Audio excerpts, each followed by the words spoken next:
పెద్దపల్లి జిల్లా కేంద్రంలోని జెండా చౌరస్తా వద్ద శుక్రవారం రోజున సాయంత్రం పెద్దపల్లి పార్లమెంట్ ఎన్నికల ప్రచారంలో భాగంగా కాంగ్రెస్ పార్టీ అభ్యర్థి గడ్డం వంశీకృష్ణతో పాటు కార్నర్ మీటింగ్ లో పాల్గొన్న రాష్ట్ర ఐటీ పరిశ్రమల శాసనసభ వ్యవహారాల శాఖల మంత్రి వర్యులు మరియు పెద్దపల్లి పార్లమెంట్ ఎన్నికల ఇన్ఛార్జ్ దుద్దిల శ్రీధర్ బాబు మరియు గౌరవ పెద్దపల్లి శాసనసభ్యులు చింతకుంట విజయ రమణారావు. ఈ సమావేశంలో ముఖ్య అతిథులుగా చెన్నూరు శాసనసభ్యులు గడ్డం వివేక వెంకటస్వామి, కాంగ్రెస్ పార్టీ నాయకులు బండ్ల గణేష్ హాజరయ్యారు. ఈ కార్నర్ మీటింగ్ సందర్భంగా నిర్మాత బండ్ల గణేష్ మాట్లాడుతూ ఈ కార్యక్రమంలో కాంగ్రెస్ పార్టీ ప్రజా ప్రతినిధులు, నాయకులు, కార్యకర్తలు, కాంగ్రెస్ పార్టీ అనుబంధ సంఘాల నాయకులు, మార్కెట్ కమిటీ చైర్మన్లు, డైరెక్టర్లు, అభిమానులు, మహిళలు మరియు తదితరులు పాల్గొన్నారు.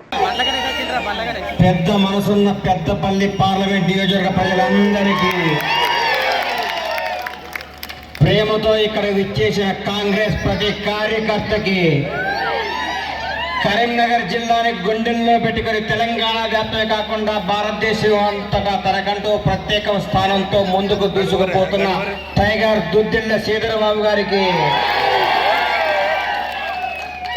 కాకా వెంకటస్వామి గారు ముద్దుల మనమడు, ఆయన నిజమైన రాజకీయ వారసుడు, రాబోయే 30 సంవత్సరాల పాటు ఈ పెద్దపల్లి నియోజకవర్గాన్ని ముందుకు నడిపించబోయే ధీరుడు, యువ ధీరుడు, మన ధీరుడు కావాలి. మీ అందరి ఆశీస్సులు వంశీకృష్ణకు ఉండాలని ఈరోజు భారతదేశంలో మీ అందరికీ కూడా చెప్తున్నా, రేపు కాంగ్రెస్ పార్టీ అధికారంలో రాబోతుంది. అందరూ శ్రీరామ్ శ్రీరామ్ అంటున్నారు.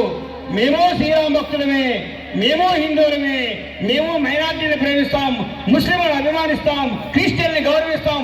ప్రతి భారతీయుడు మా సోదరుడే, ప్రతి భారతీయులందరూ మా సోదరి మళ్ళీ. కానీ మేమెప్పుడు గాంధీ కుటుంబానికి విధేయులం. ఇందిరాగాంధీ, మోతీలాల్ నెహ్రూ, జవహర్లాల్ నెహ్రూ, రాహుల్ గాంధీ, రాజీవ్ గాంధీ, సోనియా గాంధీ త్యాగాల కుటుంబం నుంచి వచ్చిన పార్టీ కాంగ్రెస్ పార్టీ. ఈరోజు ప్రపంచంలో భారతదేశానికి గుర్తింపు తీసుకొచ్చిన పార్టీ కాంగ్రెస్ పార్టీ. భారతదేశ చిత్రపటం చెక్కిన పార్టీ కాంగ్రెస్ పార్టీ. ఆ రోజు కాంగ్రెస్ వాదులందరూ కష్టపడి చెమటోర్చి జైలుకు పోయి ప్రాణాలు అర్పించి పోరాడి బ్రిటిష్ దగ్గర నుంచి దేశాన్ని గుంజుకొని మన భారతదేశం ఎత్తుకున్న కాంగ్రెస్ పార్టీని ఈ రోజు ఎందరో వచ్చి మేము తీసుకొస్తున్నాం అంటున్నారు. న్యాయమా?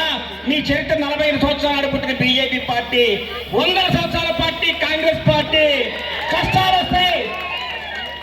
వస్తాయి, బాధలు వస్తాయి, ఎప్పుడు తట్టుకొని ఎక్కబడదు. 10 సంవత్సరాల పాటు ప్రతిపక్షంలో ఉన్నా కానీ, తీసుకొచ్చిన తెలంగాణను కాదులు తన్నుకుపోయినా కానీ పోరాడి మళ్ళా కాంగ్రెస్ పార్టీ గట్టిగా తీసుకొచ్చిన మహానుభావులు రేవంత్ రెడ్డి గారి నాయకత్వంలో, అన్న శ్రీధరన్న, రామారావు అన్న, అందరూ ఈ రోజు మీరందరూ కలిపి 24 గంటల దగ్గరలో రేపు సాయంత్రానికి ఎలక్షన్ ప్రచారం అయిపోతుంది. దయచేసి మీరు విశ్రమించొద్దు, దయచేసి మీరు నిద్రపోవద్దు. మీరు 1,00,000 ఓట్ల మెజార్టీతో మన వంశీని గెలిపించి ఢిల్లీకి పంపిస్తే మల్లికార్జున ఖార్గే గారు, సోనియా గాంధీ గారు, అరే మన వెంకటస్వామి మనవడు 1,00,000 ఓట్లతో గెలిచొచ్చాడని గర్వంగా చెప్పుకుంటారు 10 మందికి. వెంకటస్వామి గారిని ఇంకొకసారి మీరు గుర్తు చేయాలంటే, వెంకటస్వామి గారి పేరు ఇంకొకసారి మీ అందరి హృదయాలకు రావాలంటే తమ్ముడు వంశీని 1,00,000 ఓట్లతో గెలిపించి పంపించవలసిందిగా కోరుకుంటూ ఈ అవకాశం ఇచ్చిన విజయన్నకి, శ్రీధరన్నకి, ప్రతి కాంగ్రెస్ కార్యకర్తకి నా హృదయపూర్వక ధన్యవాదాలు తెలియజేసుకుంటూ మీ పవిత్రమైన ఓటు హస్తం గుర్తుగా వేసి కాంగ్రెస్ గెలిపించవలసిందిగా కోరుకుంటూ సెలవు తీసుకుంటాను. జై కాంగ్రెస్! హస్తం గుర్తుకే, హస్తం గుర్తుకే, హస్తం గుర్తుకే.